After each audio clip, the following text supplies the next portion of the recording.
Hello everybody and welcome to another adventure. Today we are out north of Tonopah in the scenic Belmont Mountains for another ride.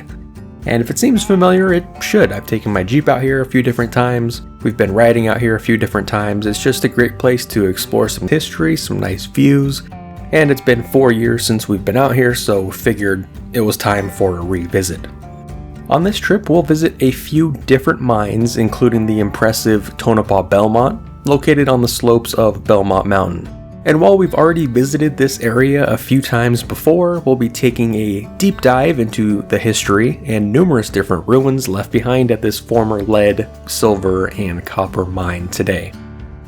Along our planned 15-mile loop, we'll also check out a few other smaller mines that operated with various success in the nearby area.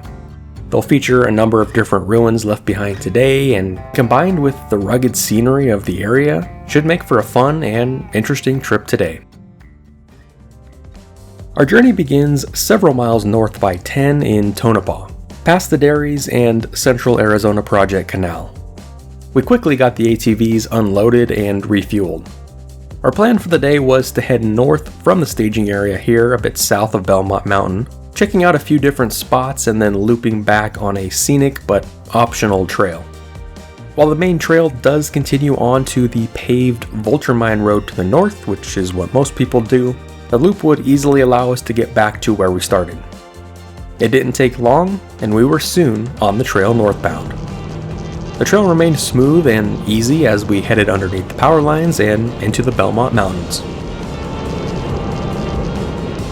For the first few miles, the trail was narrow with a few sections of embedded rocks, but overall fast-moving and familiar. While it was set to get into the lower 90s later in the day, at least right now, the weather was perfect.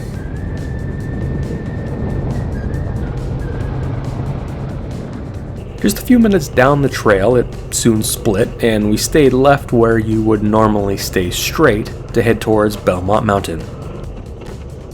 And aside from a few slower going areas, things remained easy as we continued to our first stop. We followed along the top of a large wash, across a smaller wash crossing, and headed deeper into the foothills. A little ways from the last trail junction, the trail split again, and we stayed left as the lesser trail dipped into the wash, before quickly climbing out on the other side. From here, the trail climbed sharply towards a hill, and the now visible mine tailings up ahead. It didn't take long, and the trail soon degraded even more, before we eventually arrived at our first stop. This was a portion of the Enterprize Mine, which on first inspection didn't seem to have much remaining besides a decent tailing pile and a small wooden marker. After walking around, we soon found an adit which penetrated west into the rugged hill.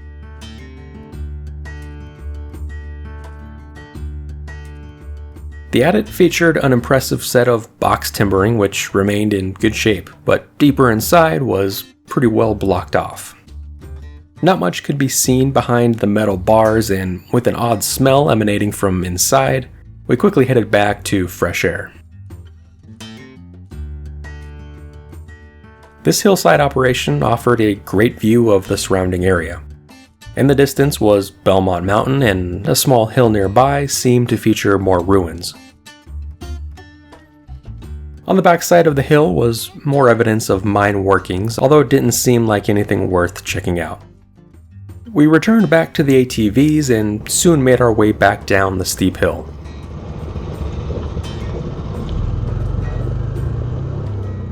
We retraced our path back across the wash and to the main trail south. It didn't take long, and we were soon turning off the main road to see the second half of the Enterprize ruins. The trail meandered across several smaller wash crossings before eventually turning into an interesting old mining road. Things were more rocky and narrow in this area, but still not overly difficult. It didn't take long, and we soon arrived at the end of the road on top of the hill. Just 3/4 of a mile from our last stop on the side of the hill sat the ruins of another abandoned mining operation. Since it was so close and there were no other mines in the nearby vicinity, this can certainly be attributed to the same Enterprize name. Several concrete foundations remained perched atop the hill, along with a stacked rock wall, more tailings, and a vertical shaft. We weren't able to see the bottom, but after a few rocks thrown down, we were able to hear that it was fairly deep. The shaft featured several decaying wooden beams embedded above the solid rock sides. With a decent amount of overburden and several different sized foundations, this appeared to be the processing site for outgoing ore. The numerous concrete foundations remain in good shape. The WW mine was first discovered by William G. White, nicknamed Dub, in about April of 1976. Known first as the White Claims, the name was eventually changed to the WW Enterprise, spelled with a Z. White spent the first years prospecting the copper veins that ran through the rugged hills southwest of Belmont Mountain. He paid $500 to helicopter in a pneumatic air compressor to the remote operation and worked to dig a small adit into the hillside. By 1983, White began construction of a road to the claims and continued drilling on the property.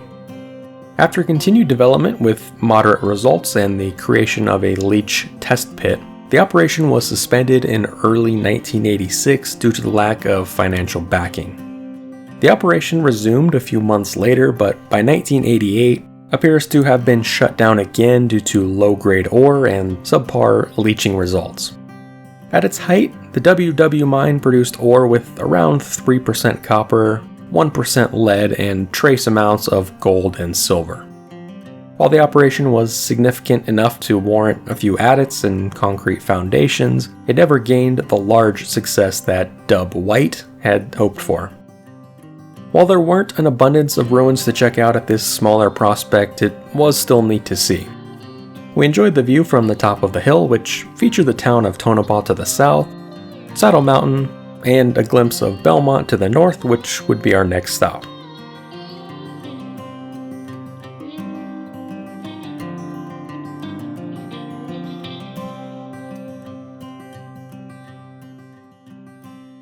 From the WW, we returned back downhill on the old mining road.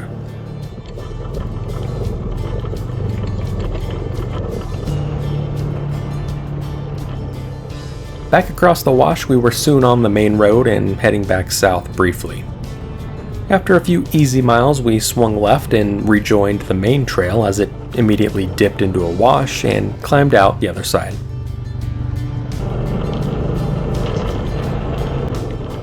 From here, the trail remained mostly easygoing, with a few sections that were rocky and a few washed out areas that required careful tire placement.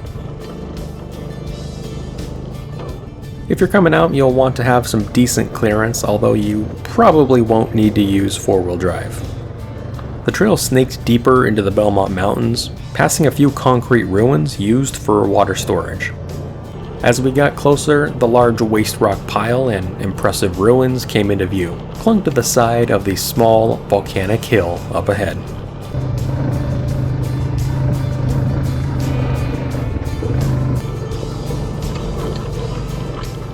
We climbed the final hill, which was long and had a few narrow spots, but soon arrived at a large intersection at the top. We stayed left and soon stopped at the end of the road, marked by vehicle barricades on the south side of Belmont Mountain. From here, it was on foot the rest of the way to check out the main ruins. While the area around Belmont was first prospected in the 1800s, it wouldn't be until 1904 when the mine was first discovered. Found by George Dillard, Dan McNeil, and Charles Wilcott, the original operation was called the Belmont-McNeil Mine. While no production records remain from this time, it would have quickly found the area to be rich in silver, gold, lead, and copper. By 1926, the mine was acquired by the Tonopah-Belmont Development Company of Nevada, who operated the hugely successful Tonopah Mine, the second richest silver strike in Nevada history. Between 1926 and 1930 were the most productive and efficient years at the Belmont, which had since been renamed after its new owners. During this time, a 65-ton flotation mill was built on site, a 500-foot shaft was sunk, and the property was worked by as many as 50 people at a time. In 1927, the Tonopah-Belmont produced 2,300 tons of high-grade ore, and just a year later, upped production to over 21,000 tons. The ore was refined at the mill on site before being shipped along the 20-mile, county-maintained road south to the Southern Pacific Railroad at Dixie. From there, it continued on to an El Paso, Texas lead smelter where it was eventually sold to market. By 1930, the mine had produced an impressive $610,000 of ore, which in today's money would be worth over $9.4 million. And this success came from the production of 3,000 tons of lead, 350 tons of copper, and high dollar amounts of both silver and gold found in its 12,000 feet of underground workings.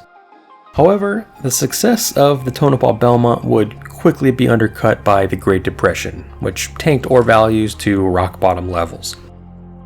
By January of 1930, with essentially worthless ore, the Tonopah-Belmont shut down, selling its equipment, mill, and power plant shortly after. The operation sat idle until the onset of World War II, when it was briefly opened back up, producing 2,700 tons of ore in 1942.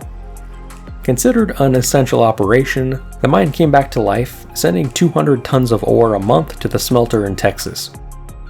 During this time, the mine operator, George Reed, was even exempted from the draft due to his important work at the Belmont operation, which was on the fringe of shutting down again.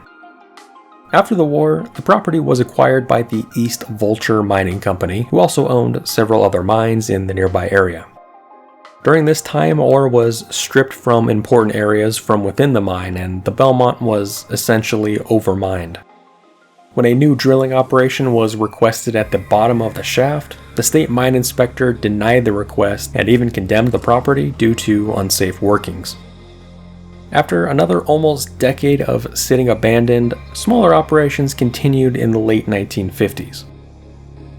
A 4-man operation pursued copper before expanding in 1961 to a 7-man crew. The shaft was repaired from earlier devastation and new drilling took place. However, no considerable profits were reported during this time. Interest was renewed once again in the early 1970s, and a proposed leaching operation was constructed to reprocess old tailings and new workings. At the same time, the mine was found to be moderately high in platinum ore, and the entire workings were valued to be worth as much as $1.4 billion. However, after a seemingly failed leaching operation, the mine would sit idle again until 1983, when interest was once again renewed by a Canadian-based gold company. Drilling was completed as late as 1988, however, no more significant developments to the property would be made since. Today, evidence of these earlier workings dot the landscape. A large tailings pile remains overlooking the impressive view of the surrounding desert. The multiple levels of the mill site offer a few remains of what would have been a busy processing area back in the day. Numerous concrete stands, wooden scraps, and boulders that have fallen off from above remain perched on the side of the mountain. The main portal heads north into the face of the mountain. While wide and well defined, it is blocked off part of the way in. It appears as though some of the protective barrier has been cut out and pried open in the 4 years since my last visit. Looking down the adit, which is located at the 100-foot level, which served as the main haulage tunnel for ore coming out of the mine, a winze appears off to the left, and some collapsed rock remains further back, but more on that later.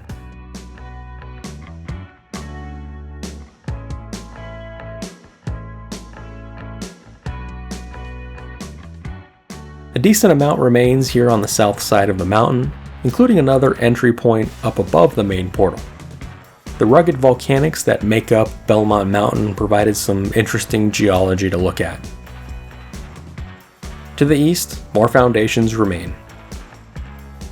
We returned back downhill. Back on the ATVs, it was just a quick ride to the next stop at some more ruins located on a small hill just east of the main workings. We parked on top of another large concrete pad. Several stands remained, marked by metal rods sticking out of the ground. It is unclear what this would have been, but likely housed equipment that supported operations just uphill. An interesting concrete octagon remained as well. From here, we had a nice view of our first stop back at the WW mine to the west, Belmont Mountain itself, as well as the Wonder Group and Morningstar mines that sat just to the east.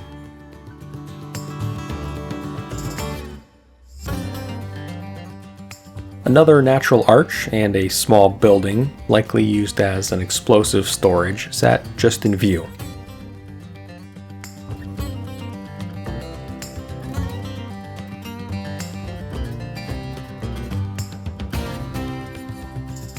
After spending an hour wandering around the ruins on the south side, it was time to continue moving. Before getting to the loop trail that would take us back south, we wanted to head for the north slope of Belmont Mountain to check out the vertical shaft. We continued north past the building remains and turned off on a narrow mining road. It was rougher than the main trail and got less traveled and washed out as we headed west and climbed up the other side of the mountain. The trail eventually switched back before coming to a dead end at another pile of tailings. This side of the mountain was steeper, and we carefully scrambled up the loose tailings. At the top, we found a large grate, covering the deepest of two shafts on the north face. Looking down revealed the near vertical drop, roughly 500 feet straight into the heart of the mine. There were some tailings here, but most of the ore would have been hauled to the 100-foot level and taken out of the main tunnel we visited earlier. According to documents, the deepest shaft had several stops at different levels, although there were a couple of shafts located deeper within the workings. A great video exploring the inner workings of the Belmont Mine should be popping up on screen now, and I would highly recommend you watch that rather than explore the ruins yourselves, unless you're very qualified. And this brings up an important point about the Tonopah-Belmont. Although both of these entrances seem to be tampered with, the mine at one point was locked up tight. It turns out, in 1990, a tourist entered the mine and fell to his death down a 350-foot winze. In 1994, when the state authorized the mine inspector to inventory abandoned mines, beginning with those on state land, it didn't take long for the Belmont to be flagged as a serious danger. The popularity of the area and hazards found in its 12,000 feet of workings posed legitimate risks to those that weren't aware. Interestingly enough, in 1998, the mine inspector took a group of school kids on a field trip to the Belmont, in which they talked about the dangers, toured some of the old tunnels, and some of the kids even helped place warning signs outside of the workings. They also hosted a mine closure event. After $34,000 of subcontractor work, completed fencing and grates to seal off the property, which was one of the first in the state. However, in 2002, another visitor pried open these fences and also fell to his death in the mine. After that, more serious reinforcements were made, but that hasn't stopped people from breaking down these barriers even today. And it seems like it'll be an ongoing battle.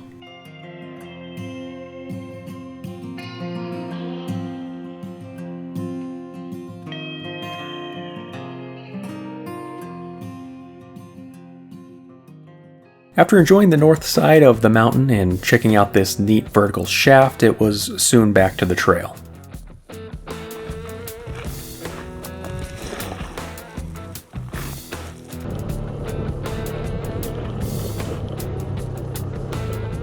We worked our way back down the mountainside and soon returned to the main road. We continued to the southeast, turning right onto the loop road. The trail does continue north back out to Vulture Mine Road, but we wanted to take the harder way back, which would also feature one more stop. Things quickly deteriorated as we began back south. We passed by what used to be a vertical shaft of the Morningstar Mine, although it has been fairly recently filled in. The trail continued to get rockier, narrower, and washed out as the trail climbed to a high point.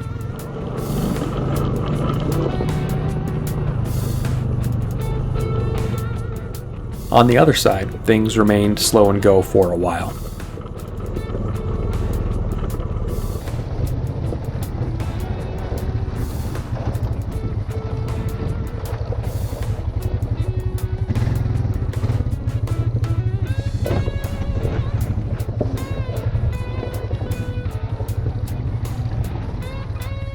Things eventually leveled back out after clearing the ridge, and we soon entered into another mining area, marked with some more discolored waste rock.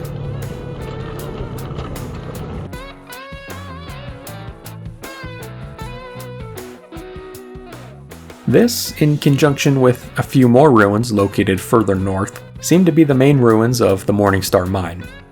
Although aside from some tailings, one discernible shaft, and a few rock stacks, there were no major ruins left. The Morningstar was much less successful than the neighboring Tonopah-Belmont. Tucked away down an old mining road, most people just pass right by this old operation. Although several other shafts, most of which have been filled in, dot the hill just to the west. Much like the Tonopah-Belmont, the Morningstar also pursued copper, gold, and silver. The mine was first worked as early as 1928, but largely sat idle until 1937. Up to 3 cars of ore were shipped out during this time, worth about $15 per ton, but operations picked up in 1940 under new ownership. An estimated 500 pounds a day were produced at its peak. An inclined shaft 450 feet deep, a few 100-foot tunnels and trenches made up the workings. However, lower grade ore and the more remote location of the Morningstar meant it would never develop into a large-scale operation. In fact, it seems like most of the work that was done using very crude and simple mining methods, without any major equipment being used. By the 1950s, the property was abandoned, and despite renewed interest in the 1980s, no other work has been completed since. From here, it was time to start heading back to the staging area. We had covered all of our planned stops for the day, and it was starting to warm up a bit. From the Morningstar, we continued south on the still rocky trail. We passed through a few different washes as the trail remained moderate in a few spots. The scenery along this section was really nice, featuring a few more of the rugged volcanic outcrops on the edge of the Belmonts.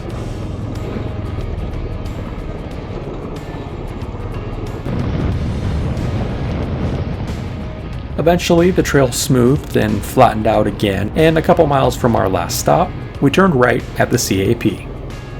From here, it was an easy cruise along a service road back to our starting point. All in all, it had been a great day of riding. The loop, combined with a few side trips, ended up being just under 16 miles. And while the Tonopah-Belmont was the star of the show, it was neat to check out a few lesser-known places along the way.